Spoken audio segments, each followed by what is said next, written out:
At 4:17 a.m., while millions of people slept, the ground beneath southern Turkey began to move. Not slowly, not gently.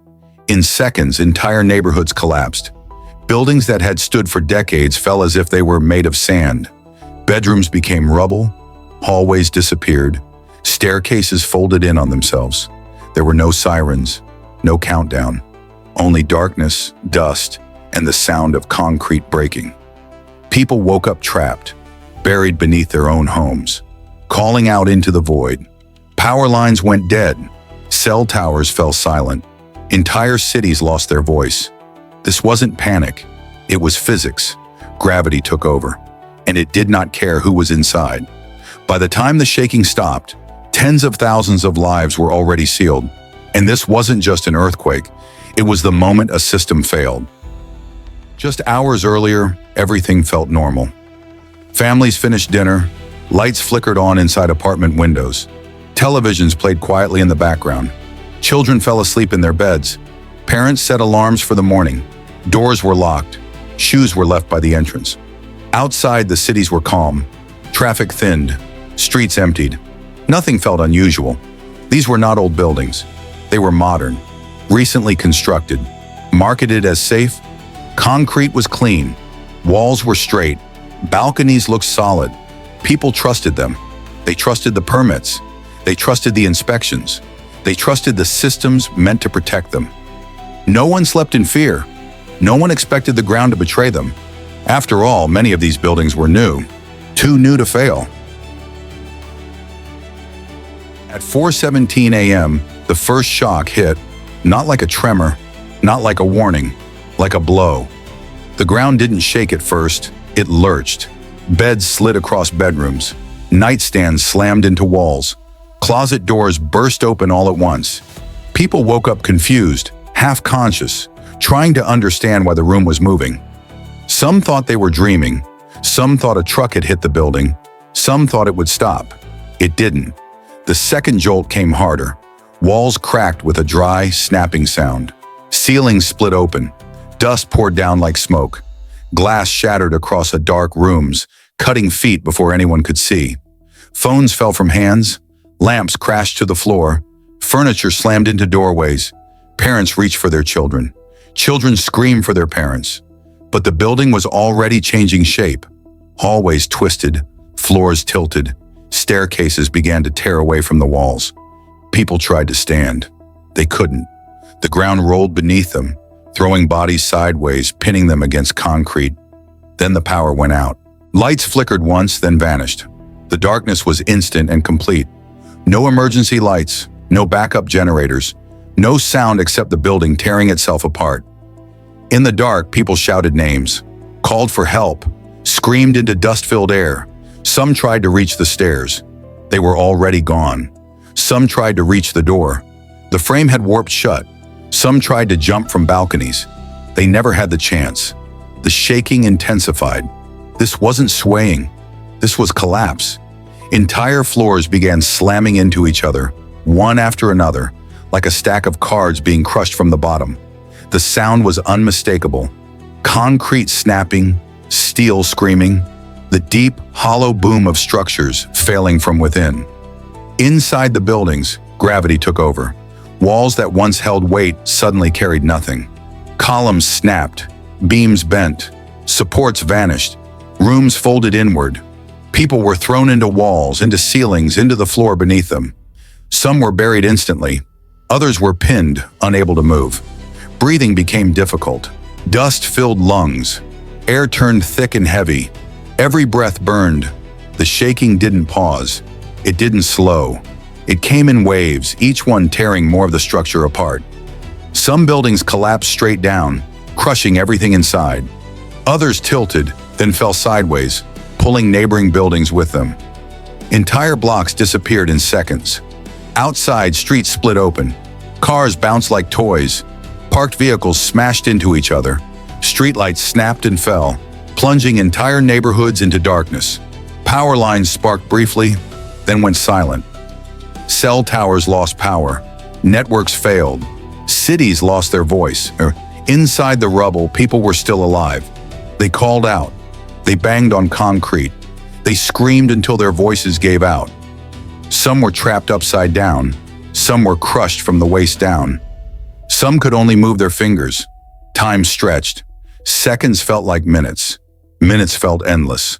The shaking continued.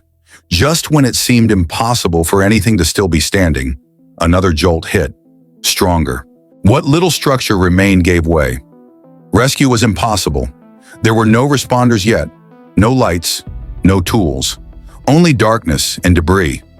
Entire families were buried together. People who had gone to bed safely were now sealed inside collapsed apartments, surrounded by concrete, unable to move, unable to breathe freely. Some lost consciousness quickly. Others stayed awake, listening to the sounds around them, crying, coughing, silence. Above ground, the shaking finally began to slow. The earth settled, but the damage was already done. Buildings that had stood moments earlier were now piles of broken concrete and twisted steel. Streets were unrecognizable. Landmarks were gone. The sky was still dark. There was no sunrise yet, no visibility, no sense of scale, only scattered screams cutting through the night. In some places, fires broke out where gas lines ruptured. Small flames flickered between collapsed buildings, casting weak light onto piles of rubble. In other places, there was nothing. No sound, no movement, just silence. Inside the debris, people waited. They waited for the shaking to stop. They waited for help. They waited for light. Some whispered prayers. Some called names over and over again. Some realized no one was coming. As minutes passed, the cold set in. Winter air seeped through broken concrete. Temperatures dropped. People trapped inside had no blankets, no protection, only dust-covered clothes and the weight of what surrounded them. Above them, the city was no longer functioning. Hospitals were damaged. Roads were blocked. Emergency systems were overwhelmed before they even activated. This wasn't an event. It was a collapse, not just of buildings, but of everything that was supposed to work in moments like this. By the time the ground finally went still, thousands were already dead. Many more were trapped, and the sun had not even risen. In those first minutes, there were no headlines, no footage, no global response, only people buried in the dark, waiting for a future that might never arrive. And in those seconds when the shaking began, there was no escape route, no second chance. In seconds, gravity won. The shaking didn't end the disaster. It multiplied it. Just minutes after the first collapse, the ground moved again and again. Aftershocks rippled through what was still standing, finishing what the first ooter had started. Walls that survived the initial quake cracked open. Buildings already damaged gave way completely. People who had escaped once were caught a second time. Every aftershock carried a question no one could answer.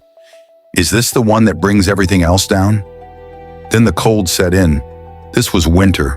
Temperatures dropped fast, and snow began to fall over the ruins. Concrete dust mixed with freezing air. Wet clothes turned stiff. Hands went numb. For those trapped beneath the rubble, the cold wasn't discomfort. It was a countdown. Above ground, the city was breaking in slower ways. Roads buckled and split apart. Highways cracked, blocking access from outside cities. Rescue vehicles couldn't get through. Heavy equipment was forced to stop miles away. Airports went dark. Runways were damaged. Terminals lost power. Flights carrying aid were grounded or diverted. The sky was closed. Electricity failed across entire regions. Without power, there was no heat, no lights, no communication. Water lines ruptured. Pipes froze. Entire neighborhoods lost access to clean water. Hospitals switched to emergency power, then began to fail. Some buildings were damaged. Others were overwhelmed. Doctors worked in darkness. Patients were treated in hallways, in parking lots, in the cold. As the hours passed, the scale became impossible to manage. Emergency lines rang nonstop. Most calls went unanswered. Rescue teams were dispatched, but there weren't enough of them. Not nearly enough. Entire cities were asking for help at the same time. Machinery was scarce. Cranes couldn't reach collapsed buildings. Excavators were too few. Most debris was moved by hand. Bare hands, broken tools, whatever people could find. Every minute mattered, but every decision took time. Where do you go first? Which building gets help? Who do you leave behind? Those decisions slowed everything. Not because people didn't care, but because the system was overloaded. Command centers struggled to coordinate. Information came in faster than it could be processed. Maps were outdated. Roads were gone. Entire districts no longer existed. As night returned, rescue efforts stalled. Lights were limited. Fuel was running low. Crews were exhausted. Meanwhile, the ground kept moving. Another aftershock, then another. Each one risking new collapses, each one endangering rescuers themselves. The disaster wasn't one moment. It was a chain reaction. Nature hit first, then infrastructure failed, then the system cracked under the weight. And with every layer that failed, everything became harder. Harder to reach survivors, harder to save lives, harder to stop the losses from growing. This was no longer about one earthquake. It was about what happens when every safeguard breaks at the same time. And the longer it went on, the worse it became. In the middle of all this destruction, the disaster stopped being abstract. It became personal. Under the rubble of a collapsed apartment building, one family was still alive. They had gone to sleep together. They woke up buried together. The ceiling was gone. The walls had folded inward. Concrete pressed down from every side. There was no room to stand, barely room to breathe. The father was pinned at the legs. He couldn't move. The mother could move one arm. The other was trapped beneath broken concrete. Their child was somewhere between them, crying at first, then growing quiet. They couldn't see each other, only hear voices through dust and darkness. Every sound mattered. Every movement caused more debris to fall. They spoke softly, afraid that louder voices would bring the rest of the building down. Minutes passed, then hours. The air grew thinner. Dust coated their mouths. Breathing burned their lungs. The cold crept in. Concrete absorbed the night air, pulling heat from their bodies. They tried to stay awake. They talked about anything. About school, about breakfast, about normal mornings that now felt impossibly far away. At some point, the child stopped responding. Silence filled the space. The mother tried to move closer. She couldn't. The father called out again and again. Above them, the city was still breaking. Aftershocks shook the debris, sending small avalanches of concrete down around them. Each tremor forced a decision. Do you call out for help or stay silent and hope the structure holds? Do you move or risk triggering another collapse? Survival wasn't about strength. It was about restraint, about knowing when not to move, when not to shout, when not to panic. Hours later, voices finally came from above, faint at first, then closer. Rescuers, not with machines, with hands. They listened for sounds, tapped on concrete, called out names into the rubble. The mother found her voice again.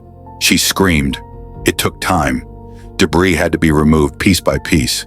Any wrong move could crush the space where they were trapped. The rescuers worked slowly, carefully. Every minute felt endless. Finally, a gap opened. Cold air rushed in. Light followed. Hands reached down. The child was pulled out first, alive. Then the mother. She hadn't stood in hours. Her legs barely held. The father came last. He was injured, barely conscious, but alive. Around them, there were others who never made it out. Families who had gone to sleep together and never woke up together. This rescue didn't make headlines. It wasn't filmed from the right angle. It was one life out of thousands.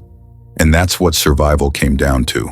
Luck, timing, and concrete quality. Nothing more, nothing less.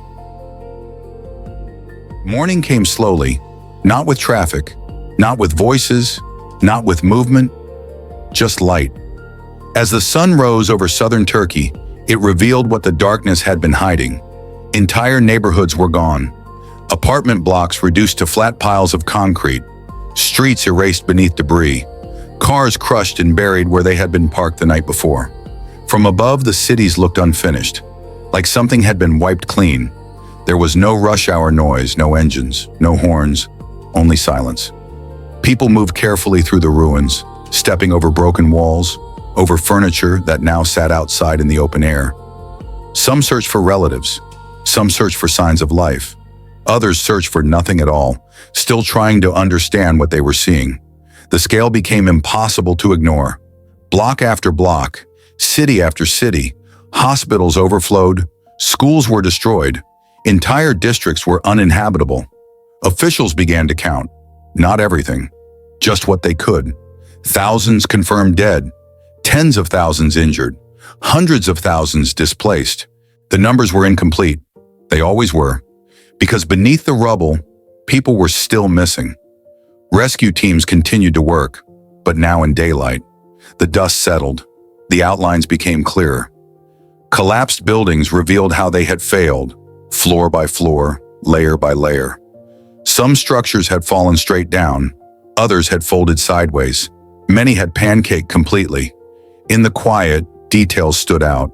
Cracks running clean through support columns, concrete crumbling by hand, steel exposed where walls should have been. Survivors gathered in open spaces, wrapped in blankets, sitting beside whatever they had managed to carry out. A suitcase, a backpack, a photograph. There was no celebration in survival, only shock. Some stared at the ruins where their homes had been. Others stared at nothing at all. The city wasn't recovering. It was processing. This was the moment after the noise, after the panic, after the shaking. The moment when reality settled in. What had happened couldn't be undone. What was lost couldn't be recovered. And this silence wasn't peace. It was the sound of a place realizing how much had been taken from it. As the dust settled, a pattern began to emerge. Not in the ground, in the buildings. Some of the structures that collapsed first were not old. They were new, recently built, marketed as modern and safe.